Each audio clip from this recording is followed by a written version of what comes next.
What's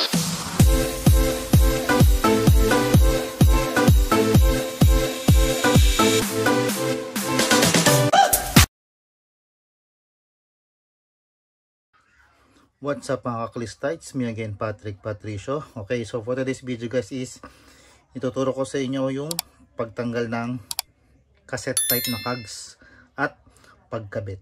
Okay, so simulan na natin. So kailangan natin ng itong tools, ito yung cog remover, tsaka isang spanner or adjustable wrench. Yan, okay, so simulan na natin. So syempre, pwesto nyo na to dito. May mga ano naman to guys, may mga ngipin-ngipin. Okay, so yung video na to is ginagawa ko para sa mga newbie na katulad ko o yung nagsisimula pa lang na katulad ko din. Okay, so ayan, so para yung mga gusto mag-maintenance sa loob nito is magagawa nila. Yan, so ito yung pag ano may kita nyo na dyan, iharang, tapos ito counter clockwise. Okay, kasi pag walang harang to, pag hindi mo pinigilan, sasama lang yung cogs mo. Okay, so kailangan nating pigilan. So sa kahit anong ano naman yan, kung saan ka na komportable.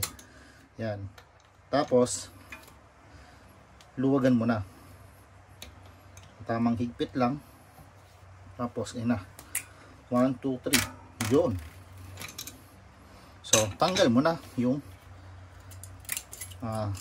kumbaga yung pinaka cap nung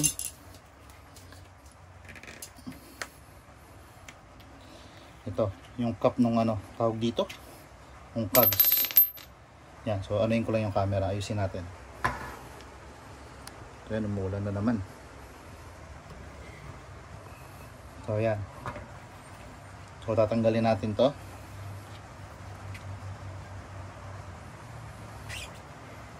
Medyo ano yung camera ko yan. So tanggalin nyo lang, madali na yan guys. So hindi ko pala natanggal to, no. Pag yung mga may nakaharang pala, tanggalin nyo yung ano to. So hindi ko pala natanggal to, so pasensya na. Ito yun, okay, kasama pala dun pag ano, ayun kasama pala siya, hindi pala siya malulusot pag ganon. Yan, okay. So yan na, tapos pwede mo na tanggalin itong mga teeth mo o yung mga tooth. So pwede mo na tanggalin yan. Yan. Yan, ito yung ano to, 13. Tapos sabay hugot nito. Yan, pwede mo nang tanggalin to. Sumama pa yung ano, yung hub. Okay, so pagkatapos nun, for example, di ba natanggal nyo na siya, so malinis nyo na kung ano yung dapat linisin dito sa, ang tawag dito, yung mga cassette nyo o yung cogs. So ibabalik nyo na. Ganito naman ang pagbalik. Syempre, kung paano nyo tinanggal, ganoon nyo din siya ibabalik. Okay, for example, kasi may guide naman yan may mga ngipin-ngipin So hindi basta-basta yan, may tamang ngipin yan. Hindi mo siya basta-basta maano lang ipapasok. Okay? Tapos ito, 13 teeth. Ganun din. Susundan mo lang yung may pattern siya sa loob. Okay? Tapos ito namang 11. Nasaan na yung pattern nito? So pasensya na at madumi ang ating cogs. Yan. So ito, so yan, pag alam nyo nang okay na siya, so ibabalik nyo na tong takip. Okay, so mas maganda lagyan nyo ng grasa dito. Kumbaga for the video lang muna to. So lagyan nyo ng grasa para pa sa susunod na pagtanggal nyo is madali lang ibalik. Diba? So yun, natanggal na pala yung yung itim.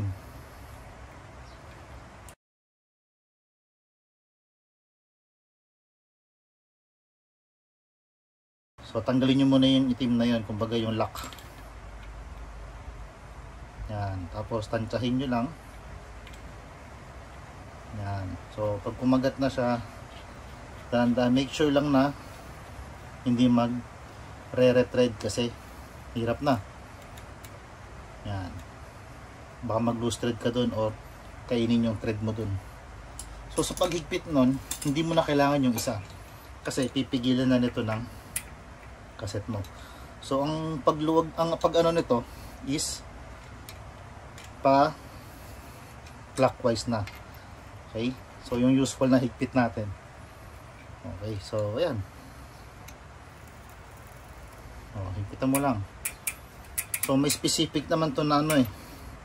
Silipin ko kung meron to. Yung nakalagay ba? Lock 40 yun, 40 Newton meter. Ay sorry. Yun yung specs nung torque nya, yung tamang higpit. Kung may mga torque wrench kayo na umaabot sa ganong range, so why not gamitin nyo yun. Pero kung wala, so spanner na lang. Okay, so higpitan nyo lang. So, yung tamang higpit lang. Okay, so yan, okay na yun. So yun, tapos na at nakabit na natin yung cassette natin. Okay, so guys, so sana ay may natutunan kayo dito sa short video lang na to, lalo na sa mga newbie. Okay, so ganun lang yung pagtanggal at pagbalik ng cassette type. So yun lang mga Krista, maraming salamat sa panonood nyo. God bless and ride safe. Sheesh!